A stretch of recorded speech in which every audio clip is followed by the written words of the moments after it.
Hello, my name is Jackie Appiah. Are you in the UK in need of immigration help? Do you want to relocate to the UK legally? Or do you want to renew your stay in the UK or regularize your stay? If the answer is yes, then Aduku Solicitors is a London-based law firm with a team of experts who can help you now. Call the numbers on the screen and you'll be smiling soon.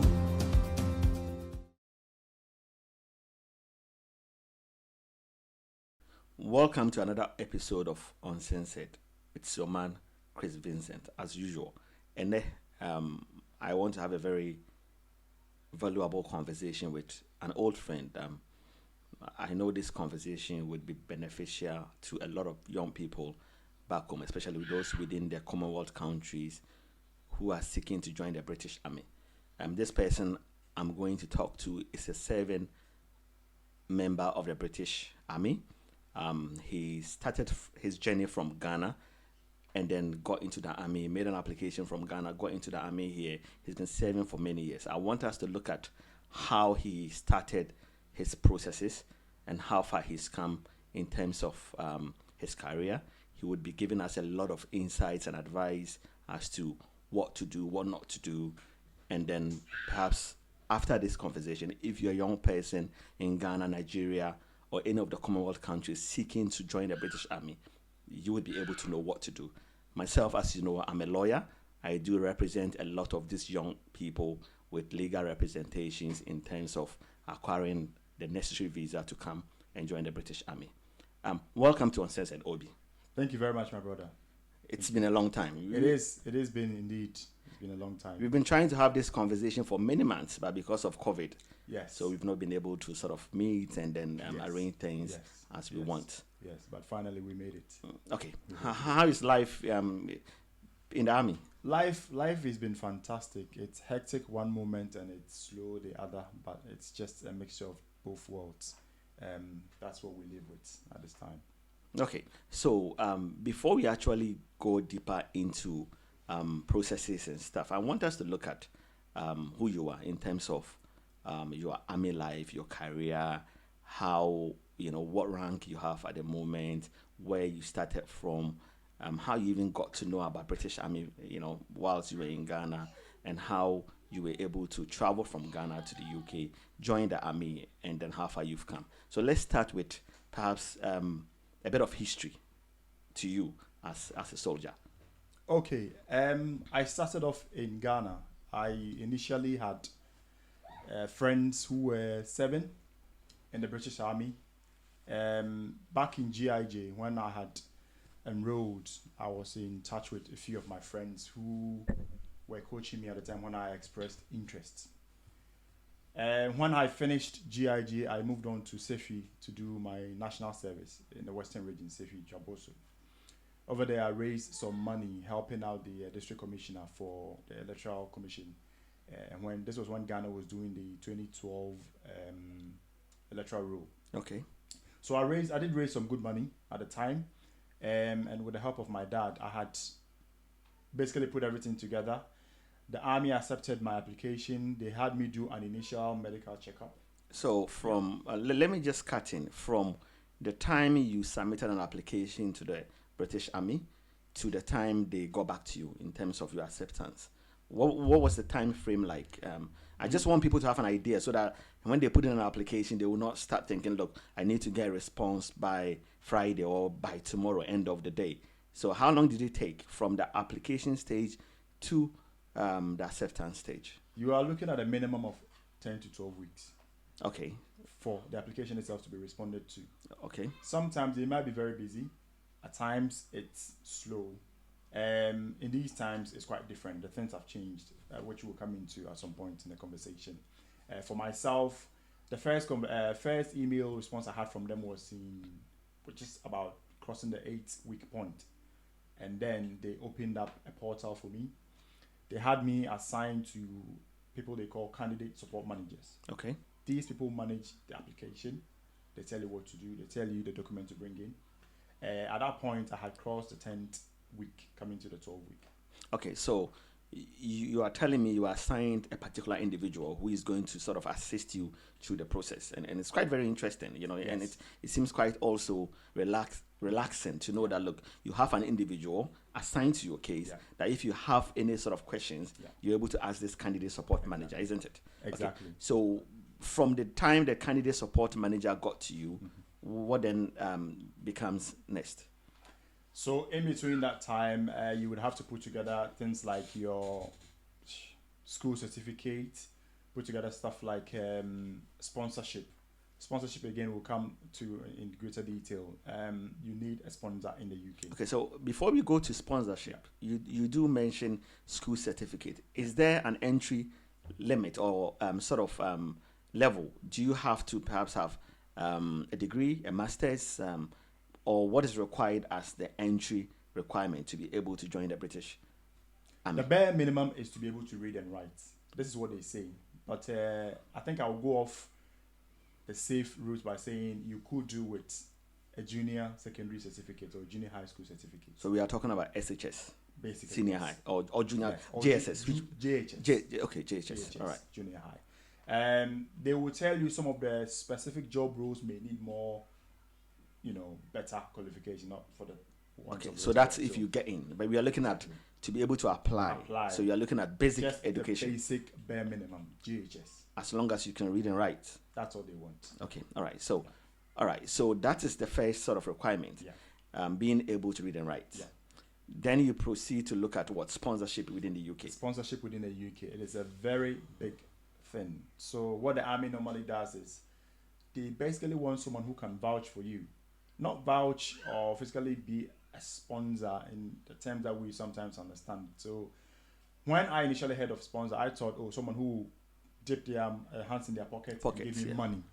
When a lot of the young boys think about sponsorship, that's what they think. The army needs someone who is here basically as the first point or initial point of contact. So that when you come, before your assessment, you have a place to stay. Somewhere to stay. Yeah, okay. If you have your own money, and by all means, you don't need to stay. If you don't want to stay with this sponsor, you can rent. Yeah, but then on the application form, it's a requirement to have a sponsor. It's a requirement to have that sponsor. So even if you're a millionaire, you still need to have that sponsor. Sponsor. That sponsor must be legally living in the UK. Very important. Okay. Legally living in the UK and should ordinarily have the resident permits to prove as well. Okay. So you have then sort of covered the entry level requirements. We've also looked at a sponsorship. Having a sponsor within the UK. You don't have to be related to the sponsor in any way. It can be a family member or a friend. It doesn't matter if you are not related. You will just have to demonstrate that this sponsor is living in the UK legally, and then is vouching that, look, when you come, in case you need a place to stay, you need any sort of assistance, he'll be able to assist, or even if they need to contact you whilst you are in the UK, they can actually reach you through this sponsor. So what you normally find out, for instance, is that through this sponsor, you will normally get your letters or your official correspondence from the army going to the sponsor. Address. Okay. Because you have provided that address. Okay. So that's your sort of contact within the UK. Exactly. So you'd also find that wherever this sponsor is stationed or where they live is where they're going to give you the nearest assessment center as well. Okay. So assessment centers in the UK vary. We've got some in, all over. Okay, so what I wanted to know is you mentioned that even your letters and stuff would go to the sponsor. So in effect, the sponsor then becomes your point of contact. Yes, within the UK, isn't it? Yes. All right. So once you have the sponsor, what then is next? So sponsor aside, you will need, once you are in the UK, I'm jumping myself there. Sorry, the sponsor basically would then have to give you their information that I've mentioned already, the address. That address will go onto the MOD system or the application systems that this is who is vouching for you. Okay. So once they are happy with that, they move on to the medical side of things. You will have a basic or a bare minimum medical check in Ghana before you are allowed to travel here. That medical check is for things in your body, musculoskeletal structure. You would have, blood pressure checked. You check things for urine, obviously diabetes. So let me not cut you, but with this medical sort of checks, are you to do it yourself? Do you find your own appropriate doctor or the army sort of recommends a particular center for it to be done? Once they send out the medical questionnaire to you, you would need to find the nearest medical practitioner. Obviously, in the UK, we have our own GPs that we normally go to by your locally registered addresses. But in Ghana, you have to physically go to see a doctor who would then take you through that questionnaire. Okay. So myself, where I went to was the Efian Kwanta Regional Hospital in Sekondi at the time. Okay. And I had someone who sat me down and went through that questionnaire with me. And all the checks like your eyesight, your hearing will be done as well.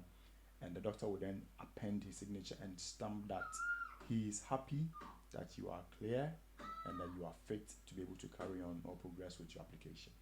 Okay. All right. So once you've gotten the medical checks done, what do you then do with the result? Do you upload it to the portal or you send it straight to the MOD via email? You would normally send it to them via secure means. So in my time, I had to post it to them, which I did via is it EMS, I remember. At the time. Yeah. So now people would be looking at DHL. Exactly. And the rest. I may be wrong, but I think now everything is done via the portal. Via the portal. So you could just upload it to the portal. Yeah. Once they receive that, again, this is where the waiting game starts again. It will take time for them to allocate you to, say, a slot for you to come in.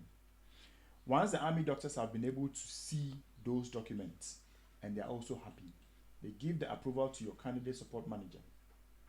The candidate support manager then releases what is called the letter of invitation. Okay.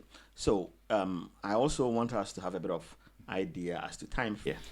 I had to wait for another 6 weeks at the time. Okay. That is quite strict. Yeah. It is indeed, but some of these young guys, they have the spirit of impatience. So okay, when they suddenly send these in, they just want everything done quick. But it doesn't work like that. All right. And bearing in mind, you are not the only applicant that they are dealing with. So they're dealing with lots of people from all over. And it's not just Ghana, Nigeria, yes, Gambia, Sierra Leone, Malawi, Kenya, even India. So, all the Commonwealth countries. Yeah. So it's just a waiting game. And you have to, if not, you just be frustrated. Okay, so this is where I come in as a lawyer. So mostly it is at this stage that people contact me. When they've received the invitation letter, I want us to also look at other things, even though it's quite legal. You are very much also sort of familiar with the processes and the documentation. So as a lawyer, this is where the people contact me. I do stress to people that, look, I do help a lot of people to come to the UK for their British Army assessment, but I have no idea as to how they even make applications. And I've intentionally, as a lawyer, decided not to even know about the processes of applying, just so that people don't come and worry my life with it, to stay away from that. This is why I've brought you here today, for you to demonstrate or explain to people their processes. So it's when they have received this invitation letter saying that, look, you have been invited to travel to the UK on this date and that date to come for your army assessment. One thing I want to mention is that, look, when you get that invitation letter from the British Army, it's not a visa. Yeah. It doesn't mean you're going to get a visa. And that is where a lot of them get it wrong. I don't understand. Somebody says, oh, but I had an invitation from the British Army. I said, so what?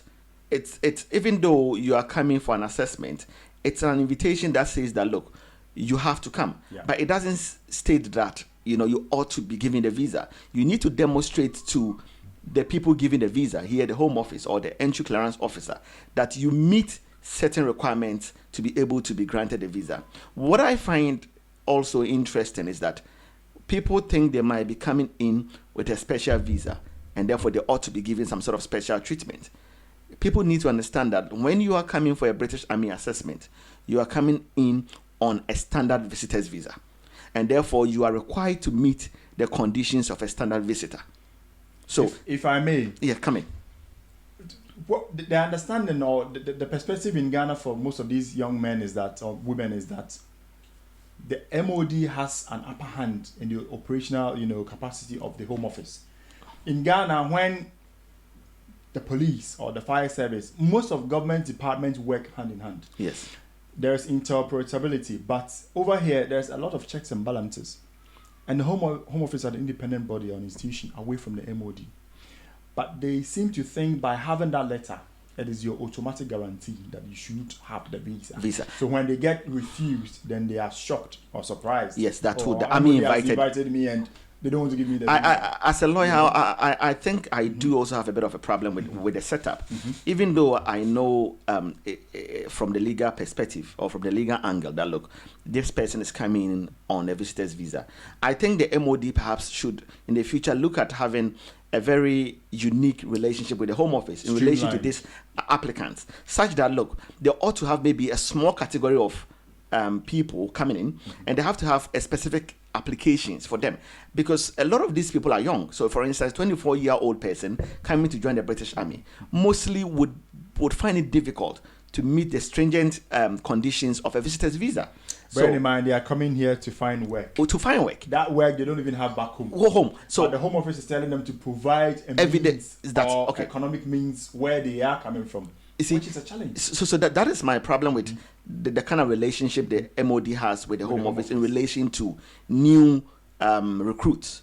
For instance, let's look at the requirements for a visitor's visa, which of course applies to all people coming in to join the British Army.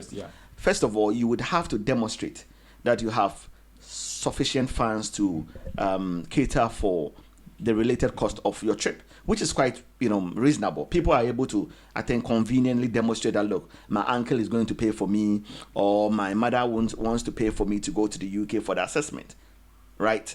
The difficulty comes with the incentive to return to your home country. So which is you being able to demonstrate that you have stronger ties to your home country, right? The visitor's visa rules or the required appendix says that, look, you would have to demonstrate that you have enough strong, and we're looking at economic or financial ties to your home country, strong family ties, social ties, and at certain times even asset or property ties. It's not exhaustive, mind you. It can go on. It can go on. And on. So even if you categorize these things into this kind of types, like family or social ties, financial or economic ties, asset ties, and others, what then happens is that, look, a 24-year-old graduate from the university has applied to join the British Army. He's unemployed. That's the reason why he wants to come and join the British Army. Yet he has to demonstrate that he has stronger financial economic ties to Ghana. Or he has family ties. He's not married. He has no children. He's also an adult and can therefore not rely on his mother and father here as stronger ties. He has no asset or property ties. It then becomes very much difficult for these young people to be able to say, look, I've met the conditions of the visitor's visa, and therefore I am very much ready, or they ought to give me the visa. This therefore leads to a lot of refusals within the British Army application setup, where young people are being refused every day. Of course, they then get upset saying, look, I have been invited by the British Army and I've been refused. In terms of your sort of setup, before you came, you were doing your national service. Yes. What sort of ties did you demonstrate to be able to get a visa? And then after that, I'll also share my professional opinion as to the many people that I have worked with, the sort of ties they're able to demonstrate, so that people would be able to look at those ties and then build it out before, even if you want to contact a lawyer to represent you or to put together a strong legal case for you, you would. So for myself, going back to where I was in Sefi when I was helping the district commission, the electoral commission there, with the electoral roll. At the time, Ghana was doing the compilation in 2012. I did realize some good monies at the time. And knowing what I wanted to do, and I knew I had to have that money set aside. It was not much. How much was it at the time I got? I think it was between 6,000 and 8,000. The man was very good to me, the district commissioner, electoral commissioner. He was very good to me because when we did the test for typing, printing, troubleshooting, and all sorts, I happened to be one of the people that came on top. Okay. So he gave me a motorbike, a phone, and I was just officially superintending most of the guys who were in other smaller villages. Okay. That's all I did. Okay. And then he used to give me a lot of money for that. Okay. He was quite impressed with the job I was doing. So I set that money aside and I didn't touch it. And it worked out for that minimum of 6 months. I needed that money. Okay, so let me not cut you off So at the time you submitted your application for the visa, which you did yourself, you didn't even come to a lawyer like me. So were you working at the time? I had just finished national service. I wasn't working. You weren't working. All right. But mind you, there was a guy called Sefa, a very good friend of another friend, which an acquaintance I met through on Facebook. He coached me at the time to put everything together anyway, but he didn't have a direct involvement in it. Oh yeah, I've also helped people who are basically unemployed. They don't have jobs. They've just finished national service or university that have been given invitation letters from the army to come in, and they've been given a visa. Mostly with such people, I ask them to demonstrate wider family sort of financial standing. So yes, I think one of my clients had to demonstrate that, look, his family, that's the mother and the father, are doing well. You understand? So he's not from a very poor family where he doesn't have enough financial ties. He doesn't have any financial ties at all because he just finished university. I had to demonstrate to the entry clearance officer that, look, the guy just finished university. He doesn't have a job. Therefore, he has no job to return to. But he's not going to stay in the UK because his family are well-to-do. Exactly. And then I had to demonstrate that, look, this is what the mother does. This is what the father does. This is their bank account. These are the assets that available. Even the family had a business which he was helping in and out. So he was actually helping with the family business to demonstrate all of that. And they gave him the visa. Before he even came to me, he had been refused 3 times. And then when I was able to demonstrate all these ties, the father, look, the guy has a very strong family back home who are supporting him. The family is doing well as well. And look, the guy intends to go back. He got a visa. I think he's currently in the army. On the refusal bits, I got refused my first time. Oh, okay. So you know the game. Yes. What happened was that I had added my father's bank statement, and at the time there was about old 1 billion Ghana cedi, excess of 1 billion old Ghana cedi in it, which is around 100 and something thousand Ghana cedi today. My father deals in a lot of family land and properties in the Ahanta West area of the Western region. So it was a big money that just dropped out of nowhere. And you being a lawyer, you will know this. Yes. As well. So one of the very common reasons why people are refused visitors visa, not just to do with the army people, those coming from British Army assessment in general, is not knowing the source of funds in their bank account. People back home, or perhaps those who are not living in the UK, sort of think that, look, you would have to demonstrate that you have money. Of course, you would have to demonstrate you have enough money to fund your trip. But they also want to know the source of the money. So you cannot go and take Mr. A's money and just come and dump in your account and say, look, I have money, but they've still refused me. The entry clearance officers are not stupid. They want to look at where the monies are coming from. So even if it's your father's bank account, your father needs to demonstrate where he's getting the money from. So if your father works for, let's say, Barclays Bank, he needs to show with his pay slip that, look, I get paid every month, let's say £2,000. The £2,000 is what comes into the bank account. And out of the month, maybe I spend 800 and then I leave 1,200. It's all these £1,200 each month that has sort of what build up to this amount that you see. So it's sort of accumulated. But people would then have, let's say, £15,000 just coming in their local currencies, dumping into the bank account. No source of funds, and they expect the entry clearance officer to genuinely believe that that money is available. In most cases, they will say, look, we don't believe that this money is genuinely available to you. And then when they come to me as a lawyer and I say, look, how are you going to perhaps win this case? Even if I decide to take it on through judicial review, you are not going to win the case because you didn't demonstrate where the money is coming from. You cannot even at this point still demonstrate that. Where we can say, look, let's look at a fresh application. So you said you were refused first. So what happened was they came back and said, just like what you just said there, it was established that basically they couldn't ascertain the source of that money. Yes. And my father was working at the cocoa processing company in Takoradi at the time, West African Mills. It has collapsed, by the way. And the money coming into his account monthly was just shy of 2,000 Ghana cedis. So they wondered where that kind of money, boom, the huge one, came from. And the good thing, the only thing that saved me at the time, and I don't want to use the word lucky, it's just my father usually keeps records of everything. So the money was paid to the account through his lawyer, Asempa Solicitors in Takoradi.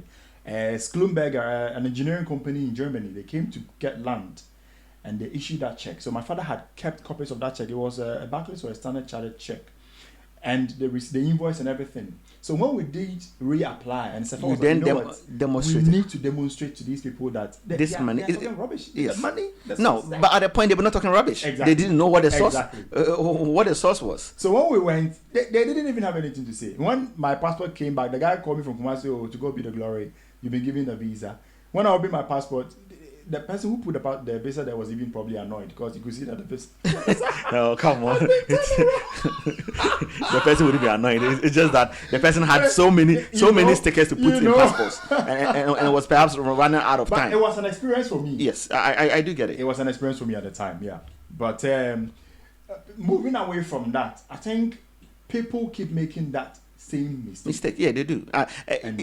Let me say, in a week, if I'm not sort of exaggerating, I will get about 20 or 15 people having been refused entry clearance for visitor sort of purpose, like visitors' visas. Most of the people are being refused because, one, they don't know the source of the funds in their bank accounts. Also, the people have not demonstrated enough reasons as to why they would return. So they'll return back to their home country. So we're looking at incentives to return. But with the British Army guys, it also ties in with, if they don't know the source of funds in your account, it's not only as though you cannot conveniently afford this trip, it also means that we cannot even ascertain your financial and economic circumstance. And that's become very common as well. So people need to understand that, look, going to take Miami Brewer's money, Akosia Manu's money, or Mr. Che's money, or Mrs. Chewa's money, to come and put in your bank account, it's not going to get you a visa. And this is why I always advise people on Facebook, anyone watching me right now, that you always need to seek immigration advice. It is absolutely imperative. When you get to that point in the application process, it's not a do and die affair, but to be armed with information will help you. More than 60%, the chances are you would then be able to get that visa, to be able to progress on to the rest of the application. Yeah, because let me also cut in, it becomes a bit a useless journey if you've gone through all the processes, having been invited to attend the army assessment and you're unable to get a visa.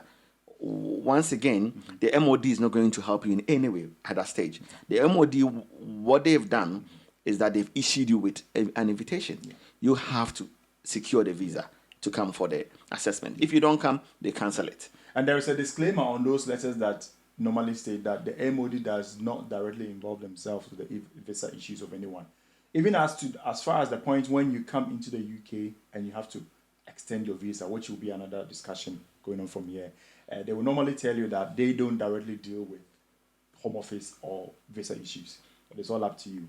And that is why you need to seek that advice or counsel from the very beginning, so that it doesn't become a cross-90 job at the end of the day. So if I will advise people, what I would say is that the moment you start making an application, perhaps you should contact a lawyer, somebody like myself, and then ask for the requirements for a visitor's visa. Then you start also putting together those documentation. So because, for instance, by the time the army sends you the invitation letter, maybe you have just 1 month or 2 months to come for the assessment. Probably, yes. If that is when you are going to start looking at demonstrating source of funds in the bank account, ties, demonstrating, the source of your father's money. By the time you put all this documentation together, time is gone out. Almost too late. Do you understand? Okay, so let's look at a case where the person has been granted a visa. So the person has done everything right, as we've spoken about, and then they've been granted a visa.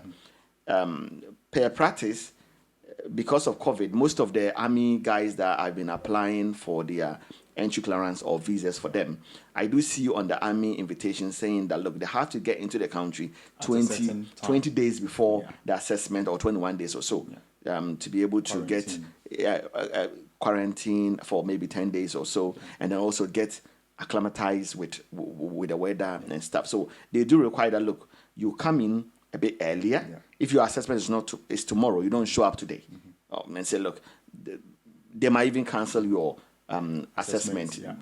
So you have to come in early. So let's say this person has complied with all these requirements and the person has gotten into the country. When you get into the country, what are you supposed to do next? Soon as you arrive in the UK, the first point of contact is your candidate support manager. You need to let them know straight away that you are in. That you've entered. Once you are in, they activate. It's like a ticking process. Once you are in, they activate the application. You have a set time frame to be able to go through certain specific parts of the application itself. So the first thing they would want you to do is the test for sickle cell. In my time, I never did a test for sickle cell. But now, because of certain issues, it's become quite mandatory. In 2019, a young Ghanaian man came into the country. He was full-blown, I think, SC or SS. He didn't declare this. And I don't know, for some reason, I don't know how he managed to also fob off the medical checks questionnaire at the time in Ghana. So when he got in and he did his 2-kilometer run, I think, he just collapsed. And was it heart palpitations or something? And he died. He died. Yes, on I the think spot. And the MOD likes to learn from their experience and mistakes. Straight away, they sat down and said, you know what? We want these boys to come, but we want to be in a better position where we can help them. So if there's a situation like this, we need to also protect ourselves so we can protect them. That way, we are going to do a sickle cell test. So when you come in, you alert your candidate support manager that you've gotten into the country. Yes. And then they tell you to go for... Yeah, they'll book you for the sickle cell test. Okay, so do you do this with the army or... The army has are in touch or in contact with some of the medical facilities around the UK that does this. Mind you, sickle cell is not really a big thing, even in the UK. In the US, there's a lot of black people, so it's quite common. But here, they are getting more conscientized over these things. And the facilities that are available for the test is very limited. It's bare. Okay. And you are competing with people. So people come in, and some of the young guys, they're like, oh, I've been waiting for 8 years for my sickle cell. They're not calling me. I'm like, my brother, it is that people are in the system. There's a backlog. Okay. And now you need to wait your turn. Once you get booked, that test needs to be cleared, and then you can then get for a position on the assessment date or a slot. When you get the assessment date, you are going for your pass or fail assessment. It is a pass or fail. When you get there, everything you do and get checked for is a pass or fail. You do a 2-kilometer run. You do what is called... So must everybody do the 2-kilometer run? Everybody? Everybody. It is part of the prerequisite requirement. Okay. Yeah, and you should do it in a certain time frame. Okay. Bringing me back to an issue of when I was speaking to you over the weekend, this young man who contacted me saying, oh, no buy no person or joining some of the Jumani Bia Muya Dekakrano. And Mua Bongo soldiers like us, infantry soldiers, so they didn't want to be an infantry soldier, and then apparently he couldn't make the run time.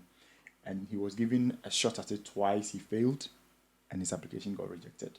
Okay, so let's get this clear. Everybody has to do the 2-kilometer run.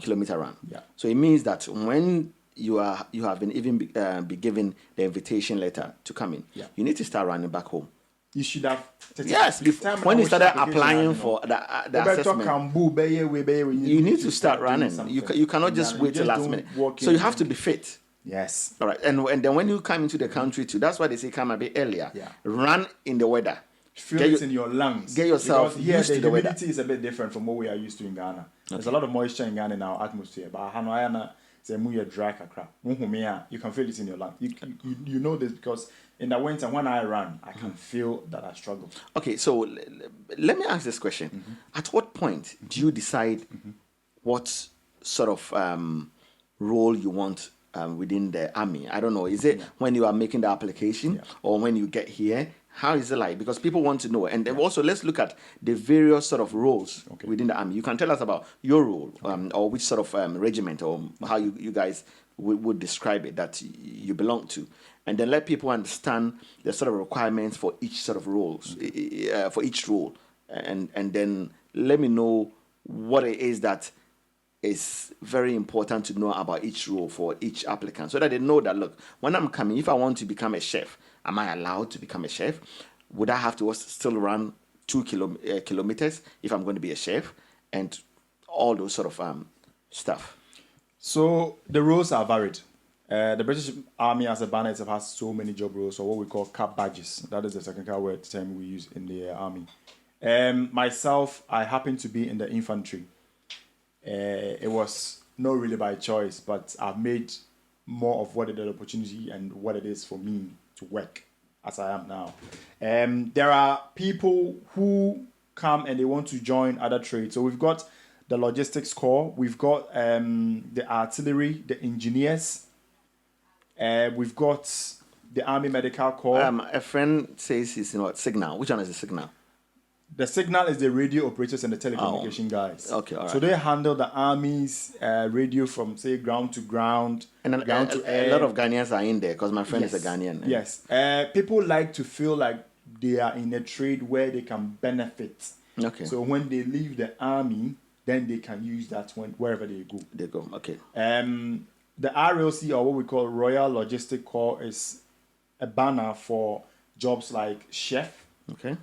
jobs like driver, supply, warehouse managers, jobs like movement controllers, those who usually work at the airport or military airports. Again, this, for instance, this qualification can then be used, say, when you want to work at Heathrow. Heathrow. It can easily transfer to Okay, civilian street, alright, which is very good as well. Useful. Yeah. You've got the medical corps where you can train as an army medic, an army nurse, a dentician or a hygienist.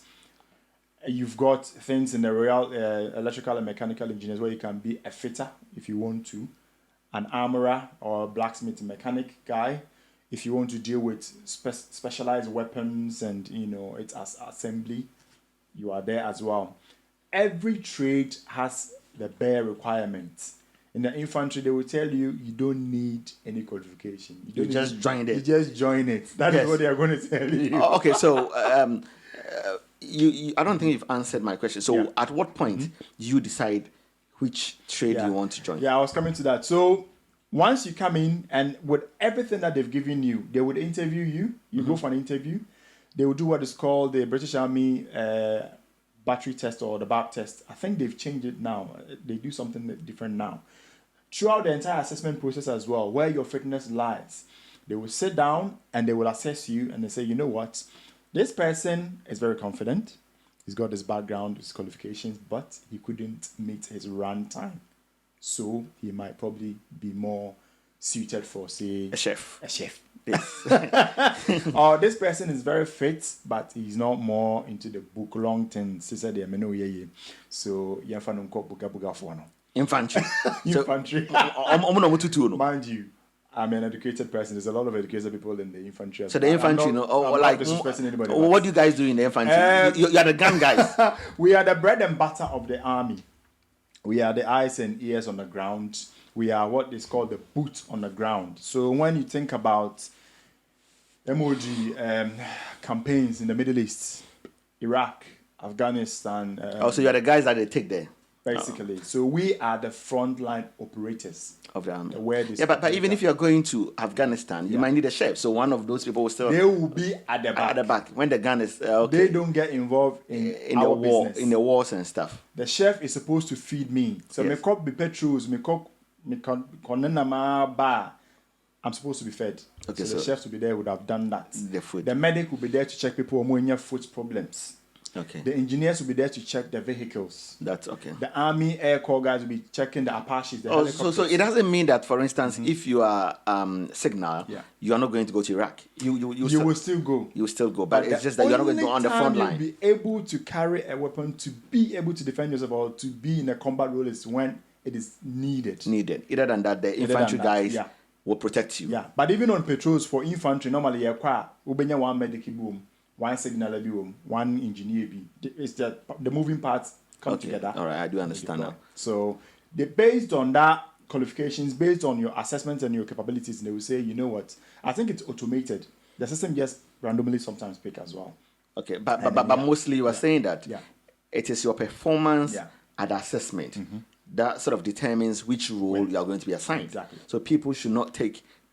So if somebody comes in like what you were telling me earlier on of a guy who has sort of determined in his mind that I don't want to join infantry, I want to be maybe something else, and therefore I don't want to work hard, on the physical assessment, and then eventually he gets, knocked out of Booted, yeah. Yes. Yeah. Of The army problem career. at the moment for most of them is that ejuma no bebre na emuayema.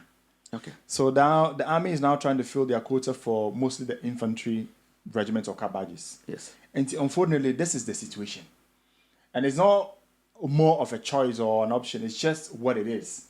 But ebimu ntias yes, and unfortunately, at some point we'll talk about this as well. Ebimu ba and same be a man for dream, and they feel like, oh, they can do whatever they want.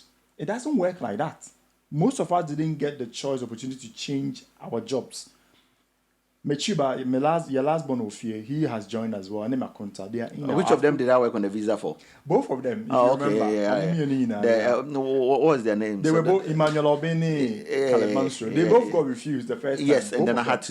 And then we had to. I went to even judicial review. Application. I did PAP. Yeah, and then we went. One of them went further. Yeah, one of them I even filed an application permission for. Exactly. JR. So they came, and then unfortunately for them as well at the time, and then that infantry pen and they available. Makuntenya, he got the RLC that he wanted, but even he got a chef. Halfway through training, he was able to change to driver. Mebra, he not much changing. They wanted to send him to the infantry, but later on, when he was just about joining as well, when you're RLC, no. So it tells you, say, it is not always automatic. You may or may not get it, but once you get in there now, you can always have the opportunity to change your job role. People don't understand this. Changing a notion is you say wabano or no pay infantry or so engineers. If I'm taking anything from this, from what you're saying, the most important is get into the army or pass your assessment.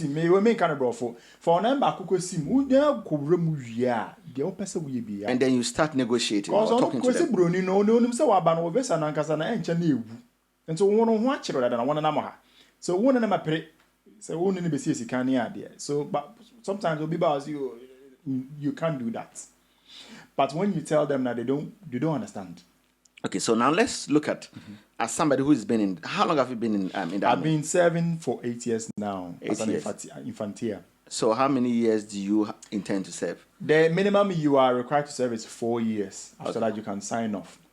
Halfway through, you get what is called the long engagement. So there's the Veng short and the Veng long. The Veng short is up between 8 to 12 years. Okay. If at that point you want to engage for another 12 years, Yes. it takes you up to the I think I have another friend who is in for about 20 years now. He's going to 22, 24 years.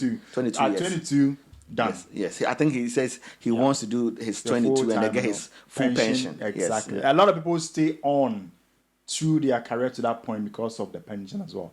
And pensions are, well, it used to be good at the time, but it's still good anyway. All right. So on that note, let's look at the benefits of being a soldier or of having joined the British Army. Let's look at. It's interesting. Let me mention this. It's not just the British Army. A few months ago, I helped another young Ghanaian girl. She joined the Royal Navy. Good. I think she's the only client in the Navy that I've helped, and she was her first application as usual was refused, a visitor's visa, and then I took on. She had a very good case. I think she mismanaged her application. Then I took it on. I applied for the visa. For even her case, she had actually come to the UK, done her assessments, gone back. She had passed the assessment, so the army had then asked her to come back to just join. So they've sent her even contracts and everything. Yeah. And somehow they refused her the visa. She was not even supposed to come in on a visitor's visa. She was supposed to come in on exempt because she was actually a recruit already. Exactly. And so when I looked at her case, I said, look, first of all, the visitor visa was even a wrong application that you were refused. From the documentation you've given me, I believe that you are actually a recruit already because you've actually signed contracts with the MOD, with the Royal Navy. And therefore, I think the right application, I'll look into it for you, but I think the right application is to straightforwardly apply for exempt. And I did. And then she was given an exempt stamp, and then she came in. So people should know that it's not just the British Army. You can also look at the RAF or the Royal RAF or the Navy and stuff. They normally, their recruitment is a bit staggered. They normally don't do open recruitment like they do in the British Army. And normally, like it's almost always full already. Unlike the army, even the army, sometimes and now people would have already filled the quota because every year there is a quota that they need to meet. At this time, unfortunately, no. Again, I need to mention this: they are not recruiting. Once they start, normally, again, Chris Ete has said, we normally put it on our Visa page and also on Facebook. Yes. You will get to hear of it. There's going to be a wind of it somewhere at some point. And you definitely get to hear of it. If you are watching this, you can look for us on Facebook. We have a page on Facebook called UK Immigration and Visa Support. Yeah. So we just have a small group on Facebook that we do help people who have questions about UK visas and stuff. So you can join the group, and then if there is an announcement that look they've opened the army recruitment, then we'll be able to also inform you. Or you can keep checking on the MOD's website. But then let's sail back to the benefits of joining the British Army. Like as a soldier, what are some of the benefits? There's loads, but I'll go on to some of the essential ones. So basically, when you get in, you join, you get your exam stamp. It is technically more like an exam, indefinite leave to remain, which allows you to stay in the UK, and you don't need to extend it at any time. So you're looking at residency. So you get some sort of residency. Good. Okay. Eventually, it leads to British citizenship, isn't it? The good thing for us is that you normally don't even have to go to the hook of the indefinite. You go from exempt to British passport. You go straight to 5 years of reckonable service. Once you get to that point, you can apply. The army or your unit will give you a letter. Yep. And then you put it on the application. Say you your army, and that's it. You do your life in the UK test. You do your if you haven't had a degree converted by NARIC, you do your English test as well. And then and then let's also look at the fact that once you get a residency as a soldier or you're exempt, you are allowed to bring in your wife and children. Exactly. Your children born in the UK, or even if you have a wife here who's pregnant anywhere in the world, so long as you are a serving member of the army and you have sworn allegiance to the crown, your children automatically become British. It doesn't matter where. It doesn't matter where they are born. For other people or the civilians, the route is a bit different. You normally have to wait like 8-10 years, I think, if I'm not mistaken, 10 years. But in the army, soon as a free in the mamia, sabi ayasi tofu unape. He's a British. He or she's a British subject. With civilians, mostly you have to be British. So if you are British, and even the kind of British you are also matter. You have to be by British by naturalization, by birth and stuff. And then when you give birth outside the UK, then your children would become British citizens. So as I'm sorry, when my first child, EB, she had a red book, and at that time, I mean, red book. Me using a red book at the time. She was the first person in the family. And it was quite funny because I was a serving soldier. I should have benefited first, but because she, by virtue of her being born straight away, she became British citizen. The second one, she now has the blue British passport, and because of Brexit. My missus now, glory be to God. So all the children are British. Their mother is not even British yet. No, their mom has now her indefinite leave to. She's now going to apply for British citizenship. But so nobody into my channels or no person I'm not going to pay for it. Okay, all right. So let's look apart from the residency. Yeah. Let's look at the other benefits. Yeah, let's go to medical. So you get free medical care in the UK thanks to the NHS, but you get more specialized army health care. You get free dental care as well. What do I mean by this? You don't need to queue for certain medical procedures, such as surgeries, operations. It's a given. When you join, you get these things. Dental, we normally get Obeng deployer, you have to check your teeth. You get teeth cleansing there. Every year because you get a teeth health check in there. So this is all part of the package that you get as well. We pray anywhere in the world due to you get compensated as well, medical wise. When you come back to the UK now, you would normally have insurance anyway, but the army normally compensates you as well. People are also always looking for immediate money. What about the salary? How is it like there? Salary wise, when you join, we were training. This is not technically your wages, but it is 15,000 a year when you are in training. Assuming for how long? So we're looking at between 15 to 16,000. Yeah, with free training, and when you become a private soldier, it jumps to 20,400. Okay, so when you are training, when you're Juma crowd, when you BBR, it's 15,000. 15,000 a year. A year. When you leave and you go to your unit, it jumps to 20,000. So when you become a private soldier, when you've been recruited, yes, then you are getting how much? when you start the recruitment and you go into phase 1 training, you are getting the 15,000 a year, which works out to 2,102 Okay, a month. a month. So then after that, when you become a private, private soldier now, and then it jumps to 20,000 a year, 20,000, which works out to around 1,415. Okay, all right. Yeah. And then what about accommodation? Accommodation wise, if you live in camp, if you are a private soldier, you have subsidized accommodation. You pay around 40-50 pounds for it a month. Free. That's all you pay for That's all accommodation. you pay for it. Really? Yes. Hey, And it's 40, 50. Yes, I wish I had taken pictures of where I live now. So the army has what is called a Type Z accommodation. Small Ghana, your friend chamber, all, but Now, if you can get me pictures, I can put. oh yeah, I would on the definitely, video and then let people I'll see. put that as well. It's a small area of your bedding, small area as a steady, just like we'll set up with here. There's an in toilet and then a bath and then a small storage facility. There's usually communal shared kitchen where you share with other people. Okay, so that's for individuals. Individuals. But for people like you that do have I'm family, married. Yeah. yeah. When you are married, you are given what, a flat Army married quarters. quarters. Yes. Okay, what is it? Is it a 1 bedroom, 2 So bedrooms? depending on the number of children you have, it normally starts from 2 bedroom. Okay, so And then if you start having 2 or 3 more children, if you have 3 or more, or 2 or more, then you move on to 3 bedrooms. These again are subsidized, and yet the full amount. you don't pay a lot. Where I live in Edinburgh, I live in Scotland by the way, because my unit is based in Scotland.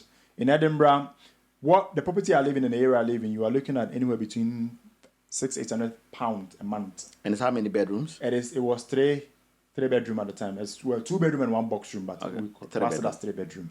I was paying for just nearly 400 a month. Okay, so the army was paying almost half of it. Yeah. Okay, So for it's you. subsidized. Now that we've got the mortgage now, it just works about just the same amount. So the army doesn't help with the mortgage. The army helps. Actually, the army helps with mortgage. They give you the money for the deposit, Really? interest free, tax free. Yeah. Wow. So Yeah. if you're going to pay £10,000 deposit, I paid 10,000 for mine. The army paid the entire money for it. I didn't pay a peso or dime or crap from it. really, this is my first time A hearing. lot of people don't know.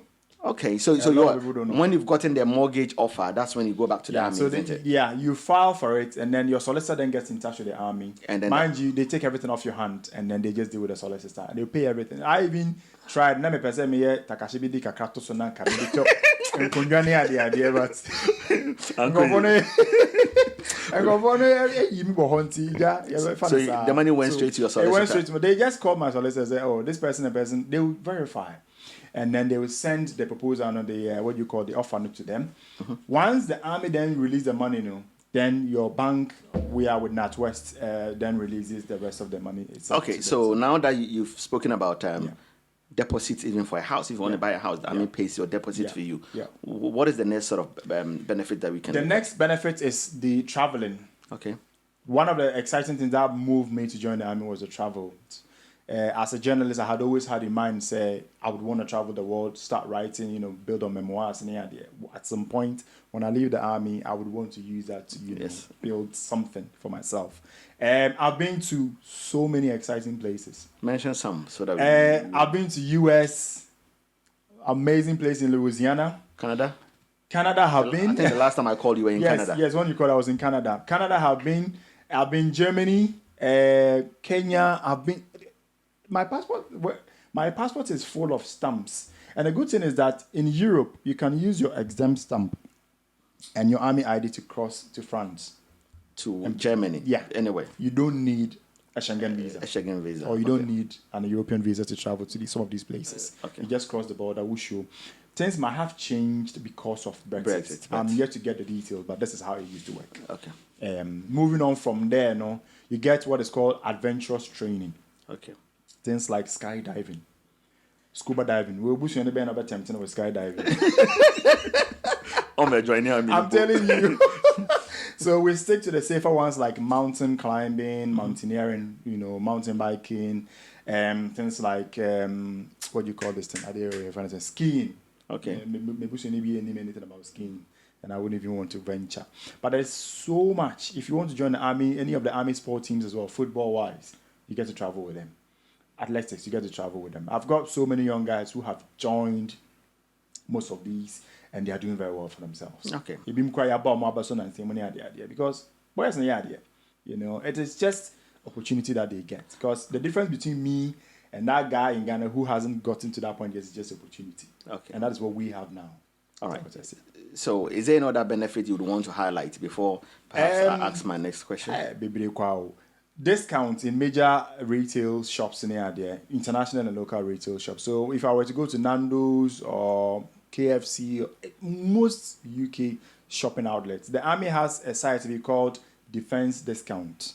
When you go there, there are thousands and thousands of shops and retail places where you could get discount, anywhere between 5, 10, 20% discount. Even if you want to buy a car, some of the places have Discounts. boom discounts and kasa. Because you are a seven way near the idea. But obviously you can't abuse it in any way. So you can get that for your wives as well. You get a train warrant. Okay. You get discount on the train as well. Okay. And you can walk anywhere in London on the buses and the trains for free because Boris Johnson instituted that a couple of years back. Okay. But you have to be in uniform. Unfortunately, London Horns, we should uniform, and I won't take it. I'm a bit so you guys don't use we that? We don't normally wear uniforms in London. You are even advised not to wear uniform mostly when you're out. It's like almost Ghana. Soldiers in Ghana will normally wear their uniform. Yeah. Here you don't see them. And you don't see soldiers. I'm telling you. People will not know. We are just army. One left to one Jimmy. But that is it. You just need to be fit. Because your castle say you say macho beto and okay. So you just need to be fit for the job you do. Operational wise, if you are not fit, you become a liability to your work colleagues, the army itself. Because when you're on the front line, when that next guy next to you is fighting for his own life or fighting to keep the line, holding it together now, if you are a liability, guess what happens? The whole team then gets ripped, and it could cause issues. Okay, so beyond the issues of and answer things to do with benefits and all that. You were a civilian before, and I say you've been a civilian, and then you've been in the army as well. So, what do you make of perhaps a transition back from army to civilian life? Is there, any sort of difficulty that people, so we are talking about people joining the British Army. I also want us to look at what if they are leaving? What sort of support do they get? Because if it's fun to join, then perhaps they will join. But you don't want people to join something that if they are leaving, it becomes quite difficult for them. There is no enhanced support for people living. I'm talking about people that have decided as to maybe they want to serve 4 years, they are done with their serving, or people wanted to serve 12 years, they are done.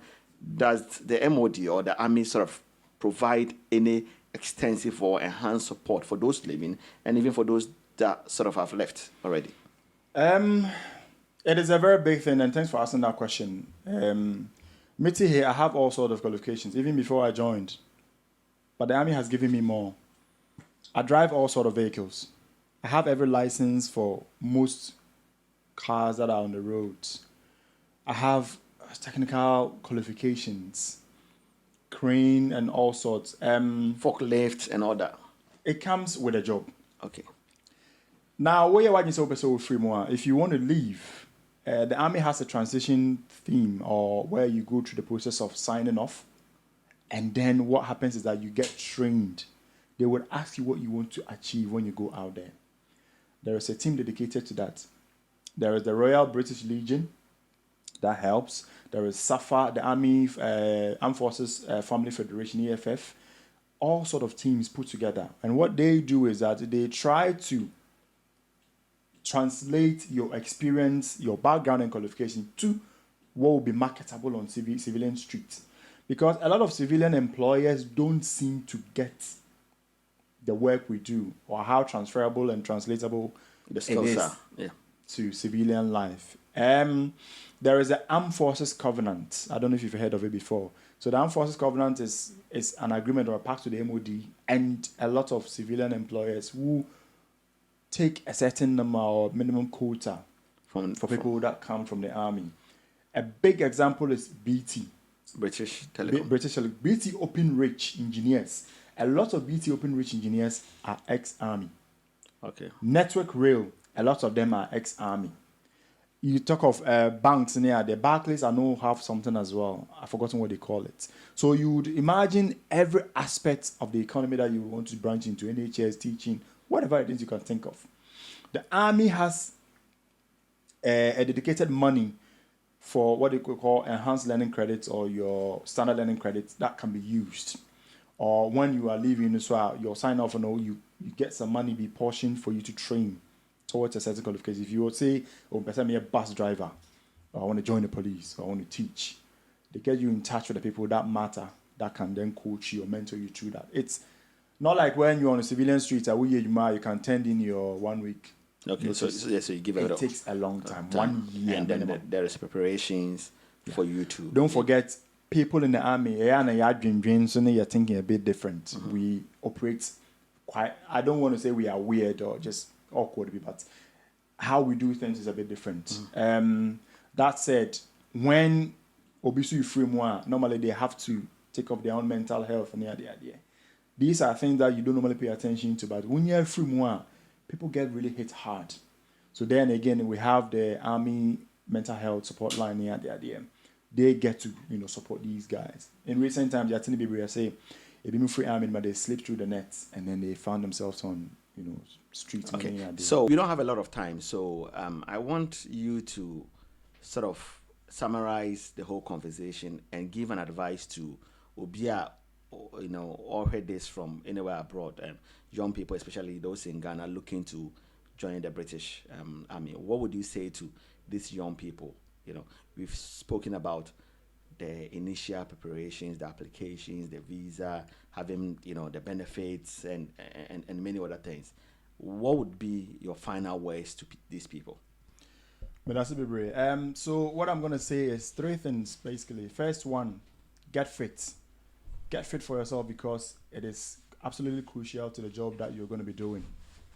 Or Ghana, or wherever you are in Nigeria, the Caribbean, wherever. Get fit. Get yourself a decent pair of trainers, a t-shirt and a short. Go out there on the streets every day. Run, jog, do whatever you can. When I started, I remember those days on London, in Lewisham, when I used to run on the street. People just see me, and even my own, some of them, before me, when they see you, they start laughing. Don't pay attention to anybody. Get yourself in a shape where you can be able to go through the application smoothly without any hassle. It will slow you down. Eat well, drink well, then cut certain things that you don't think you would need in your life, like because you will be shocked when you get here. Some of the things that the army will take you through nutritional values and the idea of the things that you eat or should eat as a soldier. It is very, very crucial for your survival in the army. The second thing, start the application early. Once you hear or get to learn, say, they've started taking the applications. The reason being that people get to hear, oh, my person may join you, but I don't know. Just start. It is all there. Just be self-motivated. Self-motivation will push you there and it will get your foot into the door. Once that is out of the way, the number 3 is get yourself in a very positive social bubble. Mind you, some of the guys, they tend to associate with some, I don't know how to describe this, people that don't give them the right coaching, mentoring, and advice, and they find themselves wanting, they mess up the application. Myself, I'm here. Lawyer Chris is here. If you need to speak to anybody, get in touch. There are so many support groups across channels and platforms, from WhatsApp, on Facebook, people I personally know who are almost always willing and happy to help. Try and get in touch and stay away from people that will deter you or bring you down, because the job you're going to be doing is a life commitment, and you need your head switched on to be able to say to yourself that, yes, I made this decision, I have no qualms, I have no regrets, and I'm focused and I'm going for my end goal. If you get these 3 things nipped in the bud, nothing will stop you. There's one thing I want to ask. Mm-hmm. We've spoken about everything almost important to this conversation. Mm-hmm. One thing I've left out is, what is the age limit? in joining the British Army? You've asked a very important question. It used to be 32 years. Now it's going to 36 years. 36. So years. even 30 years, 32, 33, you can join. You can even try. You can join the British Army. The Navy and the Air Force is different. The Navy, I think, is 38, and the Air Force is 50 something. Okay. Yeah, but the Army is 36. It's 36. Yeah. So even you have to join on your. If you were to join up to that 36th year, now you should have started from your 35th birthday. Okay. To have cut off by your 36th. 36. So that by 36 you should be in. You should be in and have started training. So 36 years. That's all you need to. Don't sit there and say, oh, me do. It is never too late. You can. I joined when I was 28. I'm getting to almost 37, 38 now, and things have changed over that period. So. All right, Obi. Yeah. Thank you for your time on the Uncensored podcast. Thank you. All right, guys. That was Uncensored with Obi. Hello. Your friend Nana McBrown. Nasa what's me neighbor Bia will be say Ghana and a UK abrochi memu. Nasa whoop a UK won't share a year visa mujie and Nasa ube renew stay with UK. And Nasa saw dofu be or tiabrochi peso befo say your ukunu, say your umpna, say your yere, say your papa. Or dofu be or peso befo. Mr. Emfa gidi in cover forms. She should eduku solicitors a chiraquine. Law firm or omu dear our immigration law one. Omu betumi aboa. Na apart from say omu immigration law hunim dear no. Omu say specialized our family law, employment law, immigration law, prisons law hunim dear pa. Omu betumi aboa. Inti friend number was screen yi so. Na ene ya. Ji omu di say omu betumi aboa nhihye ye bia o ye.